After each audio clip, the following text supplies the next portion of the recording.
जय सीताराम।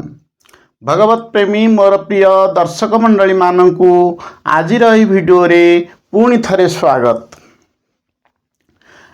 दर्शक मंडली मान सम्मुखरे आज प्रसंग आम रखा जाऊँ कामना द्वारा मनीषर किभली भाव क्षति होता है। कामना द्वारा मनीष किपरि क्षतिर सम्मुखीन होता है। देखंतु प्रेमी दर्शक बंधु माने मनीष जन्मरू मृत्यु पर्यंत सबुबले कामनारे व्यस्त रोची। कारण कामनारे कहीं व्यस्त रोची तार शरीर आकर्षण रोची, शरीर सहित तार संपर्क रोची। तेणु सबुबले जो शरीर आसक्त ही रोची, शरीर माध्यम सब संसार सुख को उपभोग करने से बेले कौन होची ना जो दुख कष्ट सब आसूची ता सबुबले दुख कष्ट ही रही जाउची।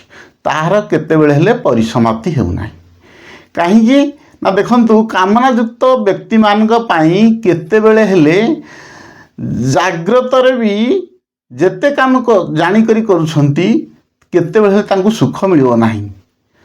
तेणु जाग्रत रे सुख मिलवा तो दूरर कथा, स्वप्न रे मध्य केतेबेले हेले सुख मिलिबो नाही। से दृष्टि कामना युक्त व्यक्ति माने सबुबले दुख संताप रे घांटी होछंती। तेणु कहीं ना ए संसार वस्तुवाद जेते वस्तुवादी जिनिस पदार्थ सब अच्छी तार उत्पत्ति अच्छी और विनाश अच्छी। तेणु उत्पत्ति विनाशशील पदार्थ पई आमे जदि सबले कामना करिबा सेही कामनार आम केतेबेले हेले आमर अंत हेबो नाही।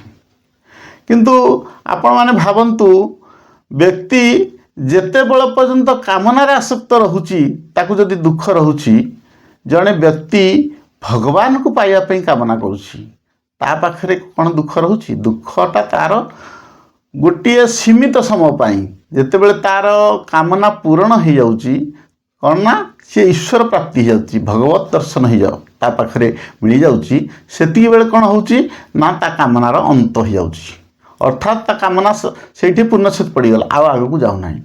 किंतु आमे जेतेबेले संसार वस्तुवादी भितर गति करुचे, निजर कामना वासना को नहीं निजर शरीर आकर्षण नहीं चलुचे तार केते समाप्त हो नहीं। आमर कामना बढ़ी बढ़ी चलो पछे किंतु छिड़बार केते नहीं। से दृष्टि आमे सबुले वस्तुवादी हेबा संपूर्ण अनुचित। कहीं ना वस्तुवादी हेला माने कौन हबो ना आमे सबुले एते असुविधार सम्मुखीन हवा जे आमर कामनार केतेबेले हेले अंत हेबो नाही। देखंतु कई व्यक्ति मनरे प्रश्न आसीपारे जे कामना नथिले संसार चलिबो किपरि। देखंतु संसार जो चलुची आमर संसार चलुची वस्तु आ क्रिया को नहीं, किंतु आम माध्यम संसार चलुनी। संसार किंतु मनीषर जो कामना से कौन होची ना तार प्रारब्ध आउ वर्तमान कृत जो कर्म करुची से कर्म अनुसार तार समस्त फल प्राप्ति होची। तेणु आमे जेते कामना करी जहाँ भी चाहिए कौन जिनिस को आम पूरण कर पारिबा नाही। जहाँ हेबार थिबो ताहा स्वतःप्रभुत्व भाव हेबो कर्म अनुसार। तेणु जहाँ न हबार थिबो से हेबो नाही। जेतेले जो परिस्थिति आसीबो सेही परिस्थिति को आमे सम्मुखीन हवा, किंतु परिस्थिति को सम्मुखीन न होबे आमे जो कामना करिबा सेही कामना करियाटा हमर वृथार कारण होई जिवो। कारण संसार ए सृष्टिर चक्र भगवान एपरि रहिछि। आमे जेते प्रकार कर्म करुचे पूर्वकृत हो बा वर्तमान प्रारब्ध कृत हो, तेणु यही सब जिनिस गुड़िक कला बेले जो कर्मफल आम पाखे रोचे से कर्मानुसार प्रारब्ध कर्मानुसार आमको फल भोगार पड़ुछि। तेणु अनुकूल परिस्थिति आसू बा प्रतिकूल परिस्थिति आसू निश्चित भाव आम से परिस्थिति को सम्मुखीन होगा पड़ो। से सम्मुखीन को आम जिते कामना कले केतेबेले आम आम पाखर दूरे पारिबा नाही। जहाँ घटवार अच्छी ताहा निश्चित भाव घटो। आम जदि चाहिबा आम कामना करबा आम शरीर सब निरोग रहू।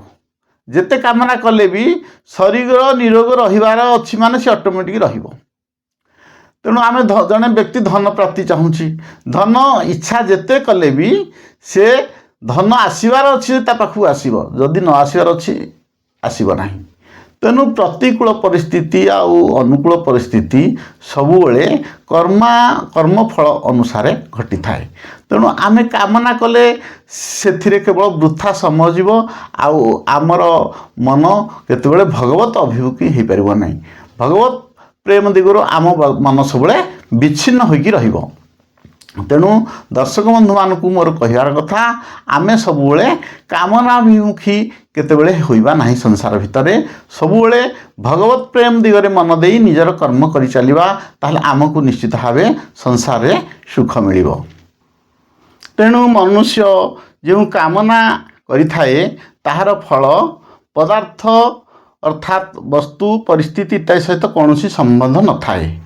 कारण वस्तु सबुबले कर्मर अधीन तेणु वस्तु जिते सब कर्मर अधीन होउची आमे कामना कले किछि तार फल प्राप्ति हेबो नाही आम मान पाई कारण जड़े धनवान व्यक्ति जितेबले तार दारिद्र्यता दूर करने को चाहूँगी तार दारिद्र्यता केतेबेले दूर हो नाही कारण ताहार कर्म सबुबले कौन होची ना वस्तु सहित संपर्क रोची से वस्तुवादी होगी रोची कौन सी तेणु तार दारिद्र्यता दूर हो पार ना जिते धन पाई इच्छा कले भी तार धनर अभिलाष पूरण हो पार ना आगक आहरी धनर इच्छा होची तेणु यही केवल आम जदि विचार करवा जो माने संसार रे जीवनमुक्त महापुरुष मान अच्छी से छाड़देले आउ समस्ते प्राय आम शरीर आकर्षण नहीं कि बंचार जो इच्छा करुछे ताहा आमको कौन ना मृत्यु मुखर सम्मुखीन कराउछि